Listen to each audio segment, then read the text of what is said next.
हर खबर पर होगी आपकी पकड़। डाउनलोड कीजिए एबीपी लाइव ऐप। हम शुरुआत कर रहे हैं आपका दिन बना देने वाली तस्वीरों के साथ जो आई हैं उन बद्रीनाथ धाम के से तस्वीरें आई हैं। कपाट खुल गए हैं सुबह 4:30 बजे और आपको ये जो तस्वीरें हम दिखाने वाले हैं आपके परेशान मन को शांत करेंगी और भगवान पर आपके भरोसे को और ज्यादा मजबूत करेंगी। ये देखिए तस्वीरें आ रही हैं उत्तराखंड के 4 धाम में से एक बद्रीनाथ धाम से। अब से करीब 1.5 घंटे पहले ब्रह्म मुहूर्त में तड़के 4:30 बजे भगवान बद्री विशाल के मंदिर के कपाट आम लोगों के लिए खोल दिए गए। हालांकि आम लोग अभी दर्शन नहीं कर पाएंगे कोरोना संकट के काल की वजह से। एबीपी न्यूज के नमस्ते भारत में सुबह सुबह कर लीजिए भगवान बद्रीनाथ के दर्शन। कोरोना की वजह से इस साल आयोजन में केवल गिने चुने लोग ही शामिल हुए। इसमें बद्रीनाथ धाम के मुख्य पुजारी थे, धर्माधिकारी थे। कुल मिलाकर 28 लोग ही शामिल हो पाए। हर साल की तरह इस साल भी मंदिर को फूलों की माला से सजाया गया। वेद मंत्रों पाठ के साथ भगवान बद्री विशाल के गर्भगृह के द्वार सुबह 4:30 बजे खोले गए। तो देखिए सबसे पहले बद्रीनाथ भगवान के बद्री विशाल के रावल ईश्वरी प्रसाद नंबूदरी गर्भगृह में भगवान की पूजा के लिए उतरे और उसके बाद एक एक कर बाकी लोगों ने दर्शन किए। हम आपको बता दें ये जो आप भगवान बद्रीनाथ का मंदिर सजा हुआ फूलों से देख रहे हैं, इसके लिए 20 टन फूल ऋषिकेश से विशेष तौर पर मंगवाए गए।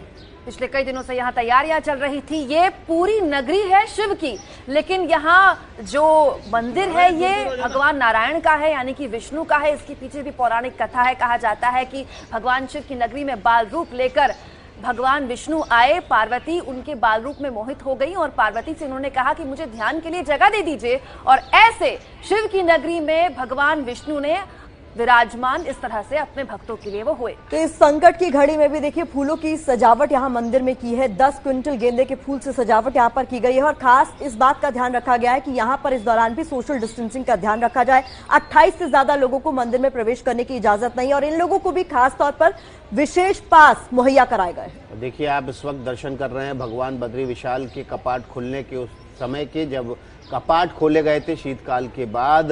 कपाट ग्रीष्मकालीन ऋतु के लिए खोले जाते हैं। यहाँ बर्फ से आच्छादित हो जाता है पूरा इलाका, इसलिए जब अप्रैल में बर्फ पिघलने लगती है उसके बाद कपाट खोले जाते हैं। लेकिन इस बार कपाट थोड़ी सी देर से खोले गए। कोरोना संकट काल की वजह से ये डिले हुआ है।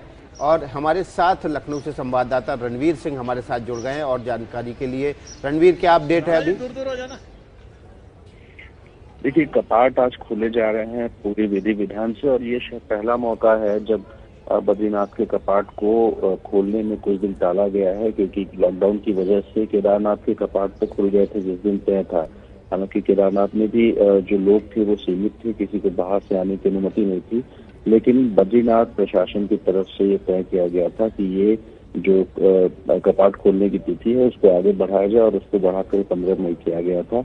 इसी बीच में जब बद्रीनाथ प्रशासन की तरफ से ये हुआ कि आखिर कौन कौन उसमें रहेगा, तो प्रशासन, जिला प्रशासन और मंदिर प्रशासन की तरफ से एक बैठक हुई थी और इस बैठक में तय हुआ कि पुजारी समेत कुल 28 लोग रहेंगे और बाहर से किसी भी भक्त को या बाहरी लोगों को आने की अनुमति नहीं होगी। तो ऐसे में आज कपाट खुल रहे हैं। आप देख सकते हैं कि मंदिर जो करीब 11,000 फीट की ऊंचाई पर है, इस मंदिर में जो भी पुरानी रीति रिवाज है, जो पौराणिक मान्यताएं हैं, उसके मुताबिक ही खोला जा रहा है। सिर्फ ये है कि जब सुबह होती है और कपाट खुलने का मौका होता है तो बहुत लंबी भीड़ होती है। पिछले साल मैं भी वहां पर था और यहाँ करीब कई किलोमीटर लंबी लाइन लग जाती है भक्तों की। और केदारनाथ बद्रीनाथ के बीच में अगर एक फर्क बताऊं तो केदारनाथ में गाड़ियों का जाना संभव नहीं होता, लेकिन बद्रीनाथ मंदिर के आसपास जो भक्त हैं वो गाड़ियों से पहुंच सकते हैं। इसीलिए बुजुर्ग बड़ी संख्या में रणवीर यहाँ पहुंचते हैं। मुझे याद भी है पिछले साल आप वहां से लाइव में थे और मैं स्टूडियो में, हम लगातार इस प्रोग्राम के जरिए ऐसे ही सुबह सुबह लोगों को दर्शन करा रहे थे। लेकिन रणवीर इस बार ये भी खास है कि कपाट खुलने के वक्त जो पूजा हुई उसमें दुनिया को कैसे कोरोना से मुक्ति मिले इसको लेकर खास मंत्रोच्चार किए गए, खास पूजा की गई। कोरोना से दुनिया की रक्षा करे बद्री विशाल, हम तो यही कामना करेंगे। जी बिल्कुल, इस बार सबसे बड़ी प्राथमिकता जो है वो कोरोना के संकट से उबारने की है। ऐसे में भगवान विष्णु से आज ये मांगी जाएगी, ये कहा जाएगा कि भगवान किसी तरह से कृपा करें और इस दुनिया को मुक्ति दिलाएं ताकि एक बार फिर से हम वापस उसी धरती पे आ सके जिस तरीके से देश चल रहा था। और बद्री विशाल की बहुत मान्यता है। अगर हम बात करें चमोली जिले में तो न सिर्फ चमोली और उत्तराखंड बल्कि पूरे देश भर से लोग आते हैं और 6 महीने तक ये जो कपाट खुला रहेगा, भगवान के सीधे दर्शन होंगे। तो यहाँ पर बड़ी संख्या में भक्त आते हैं और बहुत से ऐसे लोग हैं जो कई कई सालों से लगातार वो पहले दिन वहाँ पहुँचते रहे हैं, लेकिन आज शायद इनके लिए भी ये पहला मौका है कि जब वो चाहकर भी अपने आराध्य का दर्शन नहीं कर पा रहे हैं। तो आप देखिए कि जो मंदिर सजाने की प्रक्रिया है वो आज भी पिछले साल की तरह से की गई है। फूलों की सजावट हुई है और साथ ही जो अंदर विधि विधान होता है, गर्भगृह में जो विधि विधान होता है, वो सारे विधि विधान का पालन किया गया है। ऐसे में लोग सीमित हैं, लेकिन जो परंपराएं हैं उस परंपरा रणवीर, जो जानकारी हमें मिली है उसके मुताबिक जो बहुत लिमिटेड लोग हैं उनको भी पास मुहैया कराए गए और बिना पास के अगर किसी ने आने की कोशिश की तो उसे वापस लौटा दिया गया। क्या कोई जानकारी आपको मिली है? क्योंकि देखिए आराध्य हैं, हर कोई उनके दर्शन करना चाहता है, उनका आशीर्वाद चाहता है, तो ऐसे कोई जानकारी निकल कर सामने आई कि लोग पहुंचना चाह रहे थे और उनको वापस लौटाया गया? जी देखिए, उत्तराखंड ही लॉकडाउन की परिधि में आता है और उत्तराखंड में बहुत ज्यादा कड़ाई है। ऐसे में पता था मंदिर प्रशासन और जिला प्रशासन को कि मंदिर जब खुलेगा तो जिस तरह की आस्था है लोगों की कोशिश हो सकती है कि वो कैसे भी वहां पहुंचे। ऐसे में ये मंदिर और जिला प्रशासन के बीच में तय हुआ था कि सिर्फ 28 लोग होंगे, जिसमें मुख्य पुजारी भी शामिल होंगे, जिला प्रशासन से भी लोग जो है वो इसमें जिला प्रशासन के लोग भी रहेंगे और मंदिर प्रशासन के लोग भी।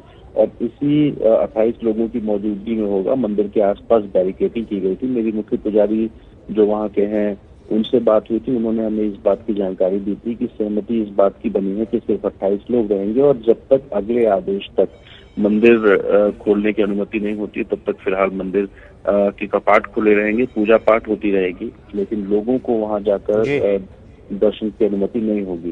तो ऐसे में आज पूरे ये एहतियात बरता गया जिला प्रशासन की तरफ से कि जिस तरीके से लोग मान्यताओं की वजह से नियमों को तोड़ने की कोशिश कर सकते हैं, उसको देखते हुए आसपास के इलाकों में रणवीर, शुक्रिया बहुत बहुत इस जानकारी के लिए। और देखिए आपको तस्वीरों में हम दिखा रहे हैं भगवान बद्री विशाल का जो भव्य मंदिर है वो गेंदों के फूलों से पूरी तरह से भगवा हो रखा है और तकरीबन 10 क्विंटल फूल यहाँ पर चढ़ाए गए।